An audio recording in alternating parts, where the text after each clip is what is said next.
What's up guys, welcome back to another video. So today we have another special guest, athlete slash physio, Ruth Bowe. So I have a lot to ask you, but again, before we get into the questions, Ruth is going to explain a little bit about herself, so take it away.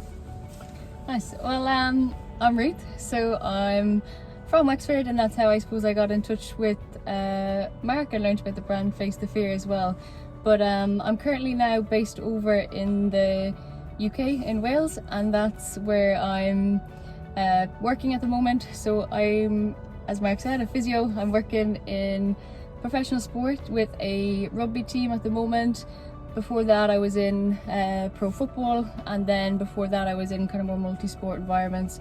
A bit about me personally then, hobbies. I've always been really sporty, multi-sport. Couldn't really decide, to be honest, but at the moment I'm doing athletics, and that definitely complements my job as well and lets me relate to athletes, I suppose, in the workplace, because I suppose it's practice what you preach, or what I'm doing myself. Other sports would have been hockey, loads of swimming, as I said, running, and even like longer distance stuff when I was younger. GA, of course, in Ireland, and yeah. My God, I actually didn't know you'd done that much. Jesus Christ. That's actually a lot. So you've literally been doing, like, well, that's actually the first question, like, what actually inspired you to get into the whole fitness end of it? Like, what was it that, what age was you that went like, oh my God, I kind of love the whole athlete kind of feel or fitness industry, or what was it that sparked that interest? Yeah, so I'm probably not the like usual or stereotypical kind of did the sport, became really good and then kept going. As I said, I just did loads of sports when I was younger. It was definitely, you know, pushed in a nice way at home. I'm a middle child as well, so it was kind of go with your sister to this sport, go with your brother to that sport. So I ended up doing them all, which I loved and have no regrets. I was probably quite shy when I was younger as well, like in school and everything. And I was definitely kind of, I don't know, playing with dolls and things like that when I was younger. So I didn't actually do any, I would say, land-based sports, because I did sort of swimming and horse riding and things like that when I was very small. But probably then it was when I went to secondary school. So I went to like a local school here, and that's when I got into, I just made friend groups really, and I went to the GA club not too far from my home. I got very into hockey, and the school was probably a hockey school as well. And that's probably the sport that took me on the most, or I took on the most as well. I was on different squads, playing interprovincially, internationally, and on sort of talent ID squads and things like that. So I did an awful lot of traveling with that as well, and that's when I was exposed to, you know, I was sort of 15, 16, 17, 18, like all those years I was exposed to physio, S&C coaches, gyms, nutritionists. I had all that as like a backroom team, if you like. And that's when I definitely knew I wanted to be a physio as well. So you obviously, like, you were literally grew up around the whole fitness life, like, so you obviously with your shape, basically, like, since I've known you over the last few years, say you've been in like insane shape like all year round. Like, so personally that's my that's what I think anyway, and I know a lot of other people would look at you and go, right, that's a proper athlete. So how do you obviously built discipline like when you were starting out in your teenage years actually, but like what kind of like level of the discipline do you have to be in shape like all year round? Not just like through cycles, like I'll come and go to the gym and back, like, but you're like in shape all year round. I suppose, you know, for me, I don't really use my shape or body type or body look or image as the thing that drives my love for fitness. Right, okay. And that's probably the biggest thing. For me, I suppose, as I said, like being so involved with hockey, and then it was kind of when I got to 20 that I was like, right, I'm gonna run track, because I basically didn't make an international team that I really wanted to make. So I picked track, because that's a sport that you basically run the time or you don't. People don't kind of select you for teams or thing, you basically prove it, and then you have to be selected based on the time. Anyway, so it's probably the performance element, or that because my value is to get better at a certain sport or a certain task or certain, for me, like 400, 200 for running, it's that drives it. So to do that, you keep up the routine of all year round. Like, you know, it's like any sport, you go through your pre-season or your winter training, then you know, go into your more kind of speed, your faster stuff, and then you get ready to race. So for me, I don't have a time in the year where I really, you know, apart from off season, but even then you kind of keep it going because your pre-season is going to be tough and brutal. So you have a basically taper down off season, but I don't have a time where I don't train or I disappear for sort of 2-3 months, or I think, you know, just don't keep the gym or running going. So yeah, you obviously have a love for it as well, so it's less of an effort to do it. Yeah, like I don't think of it as something I have to do to sort of help my physique or body composition. I'm not, you know, I don't have that mindset, and that's just me. I do it more as a love for the sport, again, to try and get kind of performance markers or do certain things in my training week that I know will help me later on in season or things like that. It's also a massive part of my job. Like, I work in professional sports, so I feel like being in those environments, I can basically give to it, and then the players themselves definitely give me motivation as well. Or I'm in these environments where I have like-minded people, like-minded, you know, staff around me as well. You see those extra kind of 1% being done on a daily basis. It's not something that I, you know, on Mondays I have to go to the gym, on Tuesdays I have to run, Wednesdays I'll sit at home and do a Netflix day that day. Like, there's nothing wrong with that, but for me, I don't have that. I just have it as something that I do weekly. It's kind of non-negotiable because I love it and enjoy it. Yeah, alright, okay. And obviously you do then physio then as well, so like say to like a lot of people, like, I don't know too much about physio, but I understand how important it is. But say someone like me who trains say 5-6 days a week, or someone who trains 2 or 3 days a week, but then you're dealing with athletes who are like proper professional athletes. The importance of like physio to a professional athlete and the importance to physio to someone who's going to the gym 2 or 3 days a week, is it just as important to either person? Do you feel it's important all around? Yeah, like the way I would see physio is essentially when I'm working, I'm like a facilitator. Plus or minus a bit of medical calls and things like that as well, or sort of, you know, diagnosing certain injuries. But essentially what you're doing, even the athletes who are not classified as injured, they do like what we have prehab, or a lot of like prep work that either is used as an injury prevention, as like you know, warm-up activation stuff, all things that we know and we see on kind of online and on social medias, and we see kind of quotes on gym walls, things like that. Like the professional athletes, that's their bread and butter. That's stuff that they would have done probably even before a professional contract was ever given to them. So like, you know, I would never say like, oh, this is for professional athletes and professional athletes get physio because they're good. Professional athletes get physio because, well, they're either carrying an injury or they're trying to prevent one, and they want to get the absolute ultimate best out of their performance. For say match day. Like the way a professional sports person's week work is, Saturday or Friday game is the peak of that thing. So like, I would never, you know, say that like for a gym goer, you know, if you have prep work to do, if your job requires a lot of sitting, if you're driving a lot in work, if you know, have a park run on the weekend, then your gym structure is around that, and your prep work, either with a physio or a physio that you've seen before, and now you have a, I don't know, 4 to 6 week program.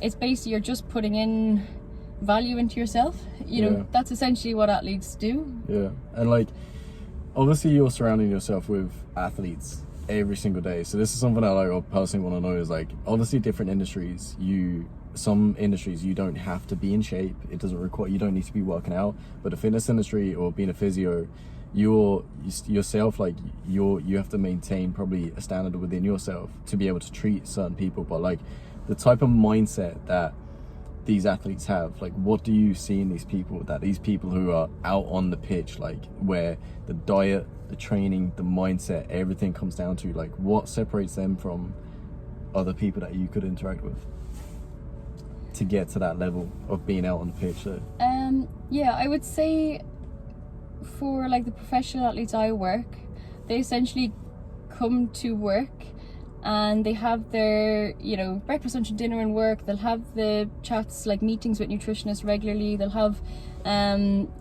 different meetings with coaches. They'll be in different sort of positions, specific groups with coaches. So they'll get all that kind of sports education and tuition, I suppose, in work as such. What athletes do really well for themselves, and they would have adapted at a young age, it's like the guys that we now see on TV are the guys that lived near, small GA grounds, small rugby clubs and things, and they just kept kicking the ball over the bar, and they kept, practicing their solos, and they kept doing it. It's basically learning and fine-tuning those skills really early on, so that when they're in pressurized match day, cameras everywhere, on TV, playing games against, All Blacks, all the right, these big teams, those skills are like so automatic that they're not having to think about them on those days. I see what I mean. Excellent. Right. Yeah. So they've just been at it for so long as well that it's nearly natural to them at this stage. Right. So the other thing is I wanted to speak to you about is Instagram. So obviously you are working in the fitness industry and you are actually working with proper athletes. What's your thoughts on how Instagram is portrayed within the whole fitness industry, and the reality of what it actually takes to be working in the fitness industry to what you see online that you maybe don't think is actually correct information? Big question. I would say what athletes could really bring to social media is inspiration for younger kids. Now that Instagram starts as young as school nowadays, do you know what I mean? So they'll see, again, like these athletes that they see on TV, or they'll see athletes that trained at their local training club or in their county and then went on across seas or whatever to become high performance athletes elsewhere. Those guys make it more realistic. They bring it home, they kind of take it off the TV, if you know what I mean. Those guys on social media, they'll say like, did this running session today, this and this, really had to dig deep for that last rep. Something as simple as that child will then take to their, again, GA, rugby, football, whatever the sport is, their training day, and they'll say it in their head, and it'll get like an improvement out of them, or they'll get better at something because they saw someone who they probably idolize do it. So that's what I think Instagram and like social media is really good for. It also it reassures people that putting in the hard work does get you places, or you're kind of, that's the way to do it. It doesn't you don't arrive at kind of being a professional athlete or being a really good footballer. You have to do it over and over again, like 1,000 times till you get it right. So that's what I think social media is really good for. I suppose the fitness industry can be advertised, I guess, in different ways. 100%. I think as you say that, like, if it can be used more as like, say, an inspiration to younger people of actually what it takes and stuff like that, and correct information of like dieting or nutrition, or the actual sports and training end of it. Like, I think if it was more of that than the more like glamorous end of it or something like that, I think a lot of people would be smarter and actually mentally better, in a better place then as well, if they seen athletes maybe give that kind of information out. You know what I mean? Yeah, definitely. And it doesn't need to be sort of extremely scientific. It doesn't need to be, obviously, if you're going to give like nutritional information, you're a nutritionist, of course, if you want to set up a social media account that gives like nutritional advice. But like athletes can, whether it's a sponsorship or whether it's not, if they like to eat a certain food, or they think like on match day I like to eat this, if they show that, then it'll have a better positive knock-on effect for others. And like I do it as well. I follow loads of 400 meter runners or things that I want to be good at, to see, yes, both, I suppose, the glamorous side. You always want to wish someone well, but the not so glamorous side either. I want to see people essentially not feel well after sessions, or like running up this tough hill, like, because that gives me drive then, being like, and it brings out your competitive edge. Most people are like, oh, you've done that, I'm going to do one better. I like that side of it. I'm not too caught up on social media in terms of like seeing it as a platform to kind of match other people's image, or I also think social media portrays an awful lot of body types and like physique orientation, but actually what I would be more interested in is the journey to, I suppose, reach the end goal. Yes. In whatever sport or whatever competition that may be. Yeah. That's some really good points there. Actually, really good points. And like for someone who's getting into the whole kind of like physio or fitness industry, like you've been at it for how long now? When did you say you got into fitness? Well, I've been doing it like since I was 14 or so. Yeah. So it's been a while. Yeah, it's been a while. So like obviously going to college and learning to be a physio and actually being out there competing in sports as well. Like if there was say a younger kid who gets to see this, or a younger teenager who's like thinking about the whole fitness industry or being a physio or getting in with a team, what challenges come up in that area, or what could they expect as the hardest point of getting through as becoming either a physio or becoming an athlete? Is it more of the mindset that challenges you, or is the harder part the training, the consistent training? I would probably say, and this is probably just from my own personal experience, is like, don't be a sheep, or don't be afraid to not follow kind of peers and social pressures and, you know, different sort of groups that you think are like the popular kids or the cool kid. Like, you don't have to kind of form into sort of fashionable trends all the time. Like, you need to just see what you really actually want to do, and don't let external pressures change that. Right, okay. If it is actually something that's, you know, gives you the fire in your belly, that kind of thing. It definitely takes sacrifices. You make choices that are not pleasing to everybody, but you need to kind of keep your close circle as your support group, as in like you support them, they support you, and don't let sort of the external eyes or like people who also haven't done it themselves, don't let those people sidetrack you or kind of influence you that it's not the right thing, particularly if there's no definite answer. Like, I never really knew I was going to be a physio until I was given a sheet of paper that finally confirmed it. You know what I mean? You sit exams that you are like, you know, mightn't be so confident going into, but you do it because the dream is alive, or the spark is there. You go into races being like, you know, literally anything could happen. You could fall out of blocks, you could, I don't know, pull a hamstring halfway around, you could do things, but you get there, you get to that start line because it's a thing that you want to do. It's something on your personal to-do list that gives you huge satisfaction. It gives you huge you know, self-worth, self-esteem. It basically gives you that reason to pat yourself on the back, and you don't need kind of 6 or 7 other boys or girls or whoever kind of social media influencers to give you kind of a double tap or a thumbs up. You just need to be happy and proud of yourself. And I think that's powerful words there, because like if you can achieve like even either being in great shape, becoming an athlete, and doing something with your life that you can look back on and be proud of yourself, and take advice from people who are either genuinely happy for you or genuinely wanting to give you the correct education, you'll be surprised with what you can achieve by compounding that each year, I think, then as well. And I'd also say like another challenge would be, you don't have to be brilliant before you start. You don't have to be I know I work in pro sport, and you don't have to wear an Irish vest to do the sport. I don't run for Ireland, and I'm tipping on an age and stuff. I might not, and that's fine, but what my driver is that I love it, and I'm proud of myself for doing it. Each session I'm like, oh geez, I ran that in this time. Yes, of course there are girls who can run faster than you. There always will be. There's also girls or boys who can run slower than you, and there always will be. You just have to be happy with what you do. That's not to say get too comfortable, always push yourself, but you have to be, there'll always be kind of taller, there'll always be smaller, there'll always be fat. You just have to accept that and see what your driver is and what your goal is and go for that. And try not to compare yourself to other people, because they could be completely different heights or whatever, and you've just got to show up every day and see how you can beat yourself consistently.